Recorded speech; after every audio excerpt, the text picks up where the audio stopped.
NASCAR is a sport with a lot of rules, but sometimes there are rules that aren't even rules, and you just wonder, how is that even legal? How is that possible that this team, this driver, in this situation is getting away with this? Well, in this video, we're going to look at some of those moments. Elliott has ever led in a race, but it might all be negated because they're getting a penalty. I mean, you see the Jackman, he's a stall away. The Jackman's already in the pit box. So I've never heard that you can go back and reset it against pit wall. I mean, the penalty is the penalty. Obviously, the Jackman had a quick reaction that, well, if I go back, maybe they won't call it. He obviously knew he was early. I don't think that's an option. NASCAR will let us know, but they're calling the penalty on the 9 being too early. So for a pit crew member, the play of the year for that Jackman to have enough thought to say, I know I'm early. I'm going back to pit wall. Semke, that is, I'm talking MVP move. If the 9 goes on into the championship 4, that single move by the Jackman could be the difference. 100 awareness. Unbelievable. Yeah. 100 awareness. And you can see how Allen was extremely happy with that, his understanding to go back to pit wall. This one definitely baffles me. Apparently the rule was in the rule book, but Chase Elliott's pit crew member being able to reset while jumping on the wall is something that everybody probably thought wasn't legal at the time, but apparently it was, and good on him. Oh! Out there on your tight, really tight. Oh! It was a show. He run down the racetrack and then... And Denny's not giving him any room at all. I'm going to tell you what, this is a show. Now, there's only one solution to this. Park them both. What are you going to do about Chase? But look at the enjoyment we're getting. Tell you, man, nothing behind you guys here. Now the fans are both. I'm telling you, the one is still having trouble. Hey, now, Chase, remember, Denny Hamlin.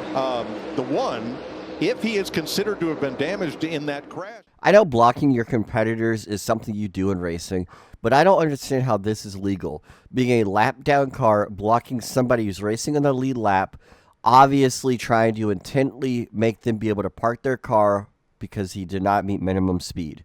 Well, that's what Denny Hamlin was trying to do to Ross Chastain. And it just makes you wonder, how is that even possible? Okay, we've got a caution on the racetrack. It is our 6th, and the word we're getting from NASCAR. Remember I told you that Brian Scott was called back in for a missing lug nut? Well, it turns out they were wrong. So what they are going to do is slow everybody down and give Scott his position back. Yeah, it's not unprecedented. That happened a long time ago. I was Earnhardt's crew chief at Rockingham, and we made a green flag stop. Said we had a loose lug or a missing lug nut, and we didn't. So they did the same thing, but haven't seen that in quite a few years. As being a NASCAR fan like me and watching every single weekend, this is something that I've never seen before. But apparently throwing a caution because they need to reset a driver in their position because NASCAR messed up on a call is something that happens. And I don't think it's ever happened since. This one is obviously definitely not fair nor legal. NASCAR was obviously showing favoritism towards Chase Elliott and his team, having his back rear bumper hanging off the car and not black flagging him. Chase Elliott should have been brought down pit road immediately. Flailing on the back of the 9 of Chase Elliott. That's because the bad blood from 3 weeks ago at Bristol has played out here at the rulebook. Create a caution. NASCAR also has the opportunity to look at this and black flag the 9. They have taken guys and made them come to pit road to clean it up. We'll just have to see what NASCAR thinks about the tail. I did ask. The tail is not required here. There is a question, you know, at some high-speed tracks. Now another Evernham team coming out to try and get him restarted and push him down pit road. He stalled the car, Billy, but he may be out of fuel. That's right. Well, he's out of fuel. They were not planning on coming down, and apparently the fuel pressure bobbled. The crew got up on the wall, and then Casey spun out coming to pit road. He asked if he could stop in Jeremy Mayfield's pit, but his crew chief told him that's not legal. Mayfield's crew trying to push him down here. As you see, Jimmy Johnson. The question is, how much track position do they lose? This still blows my mind while there was not a caution thrown and while you were able to do this under green flag pit stops and it was legal. Casey Kane was being pushed to his pit stall by his teammate Elliott Sadler's pit crew. Now that is something you don't see every day.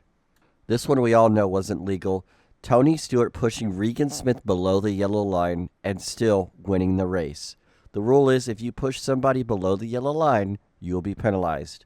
That's what Tony Stewart did, but he was not penalized at all.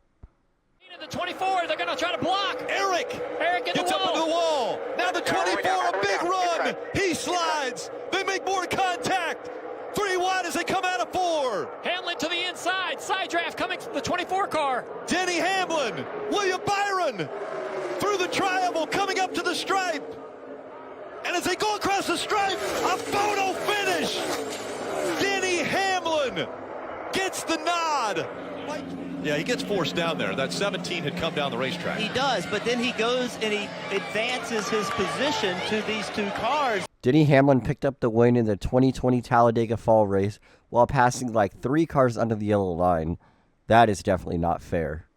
Malik, who's the car chief on the 48, he did confirm to me that Jeff Gordon's crew, the 2014, will hit the 48 when the 48 comes for its next stop.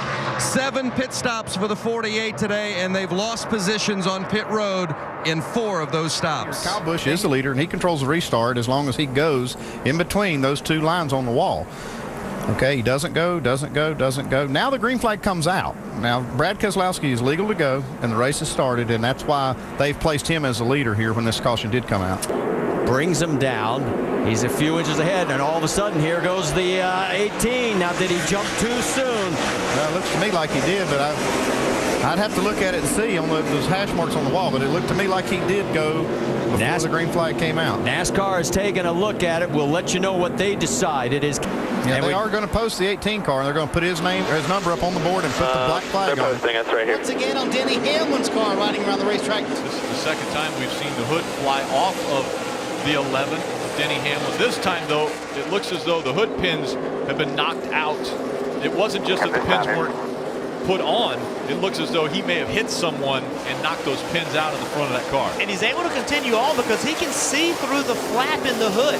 Where the flap opens in case the car spins, it keeps it on the ground. That's directly in front of him. So that's blown up, and he's actually looking through that hole. That's how he's able to keep. He hasn't completed his first lap yet, so he can go back around and rerun, if you will, the warm-up off of 3 and 4 to come to start his second time lap. Looks like he got against the wall a little bit.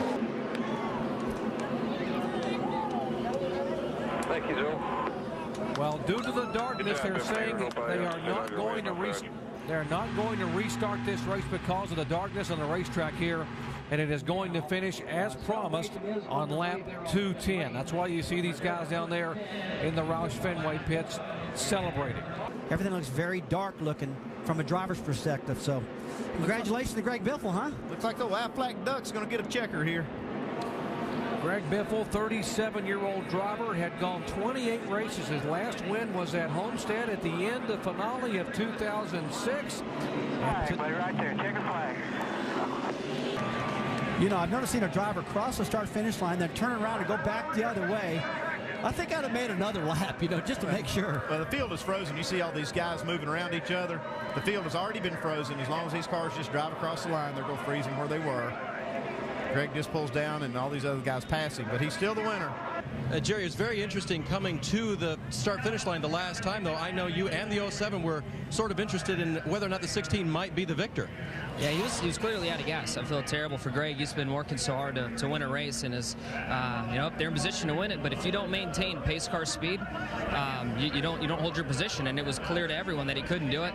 If he could have, he would have stayed on the bumper of the pace car to the finish line. So, in my opinion, where he coasted across the finish line relative to the other cars that could maintain pit road speed is where he should finish. What are your thoughts right now?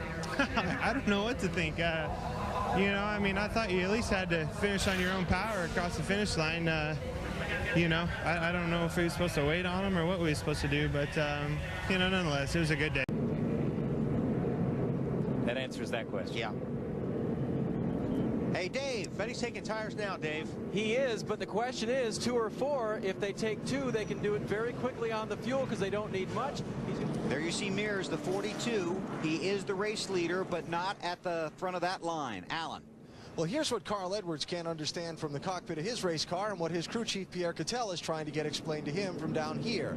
If Carl stayed on the racetrack and Casey Mears came down pit road, Casey would have had to have stopped at the end of pit road until the cars on the racetrack filed past him and then joined in at the tail of the line. So they want to know how come Casey stopped and was able to get in front of them on the racetrack for this restart. Do you have the answer to that, Alan?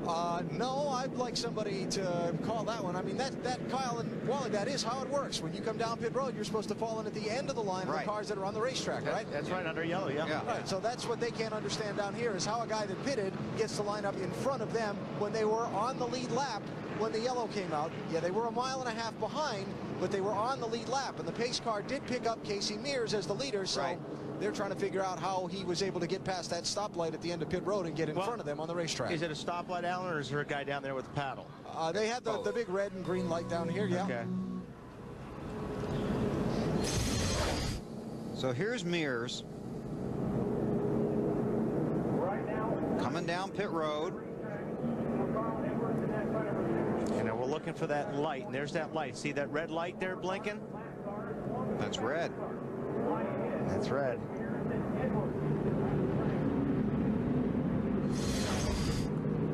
And they've turned the lights back on, yeah. NASCAR is looking at it. Yeah, they're trying to sort this out. That's why they haven't gone back to green.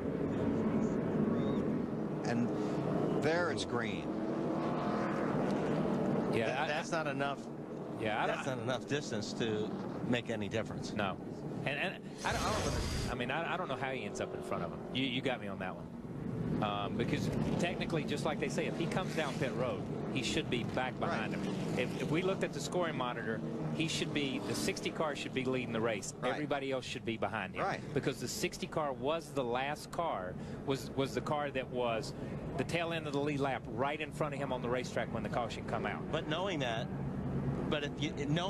shouldn't you, if you knew that was going to happen, then you should have stopped to put tires on. Unless, the only unless comes is if Carl just loafed around the racetrack. Once the caution come out, if he just kind of took his time to get around the racetrack, then they had time to come in and out maybe. But no matter what, he should have blended to the longest line. Okay, they've said the 60 is the race leader. And obviously, Brad's not happy.